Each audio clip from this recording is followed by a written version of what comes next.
Welcome back to the channel guys. आज की video में भी हम एक आईपीओ के बारे में बात करने वाले हैं। ये एसएमई कैटेगरी का आईपीओ रहेगा। इस आईपीओ का नाम है डार बोलिंग credit and capital limited IPO. ये एक एसएमई कैटेगरी का आईपीओ है, एक बुक बिल्डिंग आईपीओ है। इसका जो प्राइस बैंड रखा गया है वो 57 to 60 रुपीज पर शेयर का रखा गया है एंड ये 10 रुपए की फेस वैल्यू पे आ रहा है। ये आईपीओ स्टार्ट हो जाएगा 21 मई को, एंड हो जाएगा 23 मई को।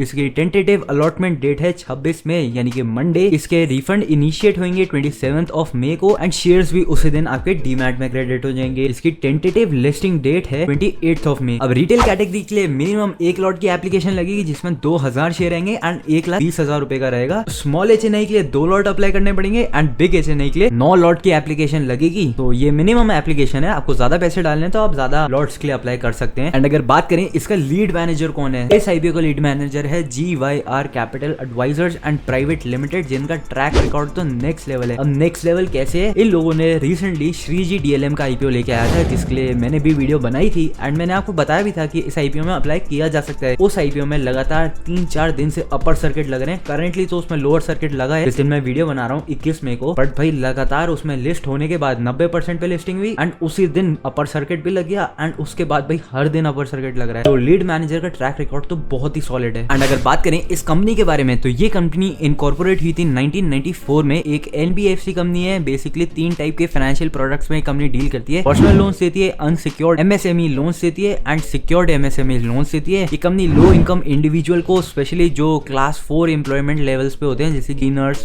जो म्यूनिसिपैलिटी में काम करते हैं, उनको लोन्स देती है। पर्सनल लोन्स होते हैं बेसिकली। एंड ये स्मॉल स्केल शॉपकीपर्स, वेंडर, इन लोगों को भी लोन्स देते हैं। जो वुमेन एम्पावरमेंट के लिए लोन्स देने होते हैं वो भी ये कंपनी प्रोवाइड करती है। एंड एज ऑफ 31 दिसंबर 2024 इस कंपनी के ऑलमोस्ट 24,608 एक्टिव कस्टमर्स हैं, मतलब जिनका लोन चल रहा है इस कंपनी के साथ, जो कि इनके 27 branches and camps across 64 districts in 6 states of India से। अब इस कंपनी के ऑलमोस्ट 44% पर्सनल लोन चल रहे हैं, 40% माइक्रो लोन चल रहे हैं, 2.5% अनसिक्योर्ड एमएसएमई लोन चल रहे हैं, 12.76% सिक्योर्ड एमएसएमई लोन चल रहे हैं। और अगर बात करें इस आईपीओ की वैल्यूएशन की तो ये कंपनी 85 करोड़ की वैल्यूएशन पे अपने आईपीओ को लेके आ रही है। अब अगर बात करें इस कंपनी के एसेट बेस की, अब वैसे तो ये एक एनबीएफसी है जिसमें एसेट बेस, रेवेन्यू ये सब तो देखना ही होता है, बट उससे ज्यादा इंपॉर्टेंट होते हैं इनके एनपीए के नंबर। एनपीए ज्यादा है तो कंपनी चाहे जितने भी अच्छे एसेट बेस की हो, जितने भी अच्छी उसकी फाइनेंशियल परफॉर्मेंस हो, फाइनेंशियल पोजीशन हो, रेवेन्यू जो भी हो, पैट जो भी हो, भाई अगर उसका एनपीए बढ़ते जा रहा है ना, उस कंपनी के लिए दिक्कत है। बैंक के केस में या फिर एनबीएफसी में मेन चीज एनपीए ही होता है, जिस वजह से जो येस बैंक जैसा बैंक था वो भी तभी बर्बाद हुआ था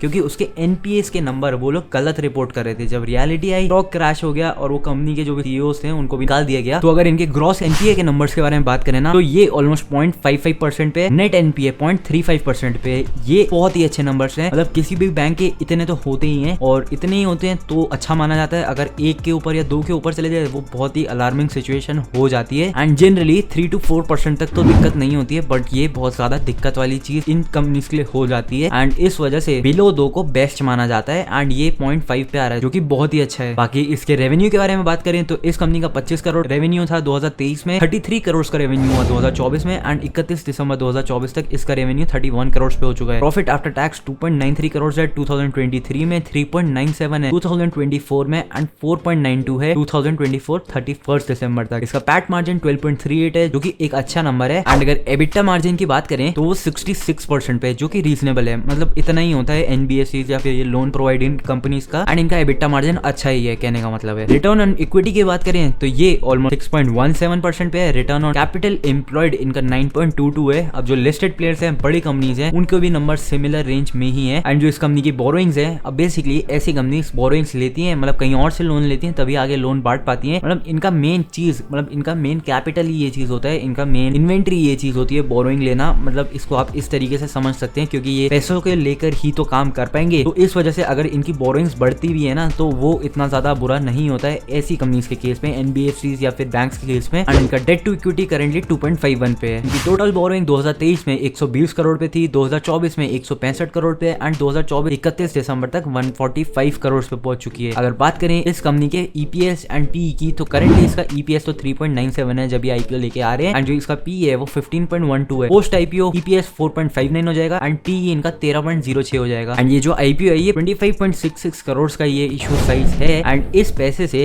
ये company augment the capital base of the company, जिसके लिए इसको 22 करोड़ रुपए चाहिए। इसका मतलब यही है कि ये कंपनी अपना जो कैपिटल है ना इसको इंक्रीज करना चाहती है आईपीओ के पैसों से, जिस वजह से ये पूरा एक फ्रेश इशू है। इसका मेन मतलब ही यही है कि इसको और पैसा चाहिए आगे और पैसा देने के लिए, एंड ये आईपीओ ये इसी चीज के लिए लेके आ रहे हैं। इसको एज अ वर्किंग कैपिटल भी समझ सकते हैं, बट बैंक या एनबीएफसी के केस में इसको कैपिटल ऑग्यूमेंटेशन या फिर कैपिटल बेस को इंक्रीज करना ही बोलते हैं। इस वजह से ये कंपनी का आईपीओ आ रहा है। तो ये एक अच्छा ऑब्जेक्टिव है इस आईपीओ को लेके आने का। एंड करंट में इस आईपीओ के अगर ग्रे मार्केट प्रीमियम की बात करें ना तो ये 25% पे चल रहा है, जो कि एक अच्छा ग्रे मार्केट प्रीमियम है। एंड GYR कैपिटल लिमिटेड के अगर आप ट्रैक हिस्ट्री को देखेंगे तो वो बहुत ही सॉलिड है। उस हिसाब से इस आईपीओ में अप्लाई किया जा सकता है, बट ये हाईली रिस्की हो सकता है। हाईली रिस्की मैं इसलिए बोल रहा हूँ क्योंकि इसकी जो वैल्यूएशन है वो इसके जो पीयर्स इस कंपनी ने आइडेंटिफाई कर रखे हैं ना उसके कंपैरिजन में थोड़ी एक्सपेंसिव है। जैसे कि Muthoot micro finance, credit axis ग्रामीण, फ्यूजन माइक्रो फाइनेंस या स्पंदना पूर्ति, जो ये कंपनीज हैं ये सारी लिस्टेड प्लेयर्स हैं। अभी इनकी हालत इतनी कुछ खास नहीं है क्योंकि ओवरऑल क्रेडिट साइकिल का जो डीग्रोथ हुआ है, जो ऐसी माइक्रो फाइनेंस वाली कंपनीज हैं उनमें दिक्कतें चल रही हैं करंटली, जो कि धीरे धीरे करके कम होती जा रही है पिछले कुछ क्वार्टर्स के कंपैरिजन में देखा जाए तो। मैं बात कर रहा था वैल्यूएशन की। अगर आप बाकी कंपनीज के पीई को देखेंगे एंड इस कंपनी के पीई को देखेंगे, बाकी कंपनीज का पी भाई 3, 4, 5 इसमें चल रहा है। ये कंपनी का पी 16.29 है, जो कि बहुत ही एक्सपेंसिव है। बट अगर इसके प्राइस टू बुक को देखा जाए तो वो 0.92 है, जो कि अगेन थोड़ा सा रीजनेबल ही है। बाकी 2024 में इस कंपनी ने ऑलमोस्ट 181 करोड़ रुपीस के लोन बांटे हैं। नंबर ऑफ क्लाइंट्स करंटली तो इसके 27,991 है। एंड अगर ऑपरेटिंग कैश फ्लो की भी बात करें तो नेगेटिव 31 करोड़ पे करंटली हो सकता है इस कंपनी के पास लोन के रीपेमेंट को लेकर के ना दिक्कतें हों। कि अगर आप मुथूट माइक्रो फाइनेंस को भी देखेंगे ना उस कंपनी ने लॉस रिपोर्ट करा है, तो भाई बहुत दिक्कतें हो सकती हैं ऐसी कंपनीज में। एंड उल्टा ये तो एक एसएमई कैटेगरी की कंपनी है, ऐसी कंपनीज में बहुत संभल के चलना चाहिए। एंड क्योंकि इस आईपीओ में अप्लाई सिर्फ आपको इस वजह से करना चाहिए, इसका ग्रे मार्केट प्रीमियम चल रहा है। ग्रे मार्केट प्रीमियम का मतलब ये नहीं है कि उतने में ही लिस्ट होगा, ये एक अंदाजा है, हो भी सकता है। एंड मैंने देखा है भाई कुछ कंपनीज का, जैसे वर्चुअल गैलेक्सी का एसएमई आईपीओ आया था वो 70 के जीएमबी में चल रहा था, बट लिस्ट 20 के आसपास हुआ। तो इसके ऊपर भाई पूरे भरोसे में मत रहना। एंड दूसरा गाइस इसमें अप्लाई करने का रीजन हो सकता है एनपीए इसका कम है, बट उसके लिए तो आप दूसरे लिस्टेड प्लेयर्स में भी अप्लाई कर सकते हैं। तीसरा या फिर मेन ही रीजन है इस आईपीओ का, वो इसका लीड मैनेजर ही है। इसके अलावा कोई कारण नहीं है इसमें आपको अप्लाई करना चाहिए।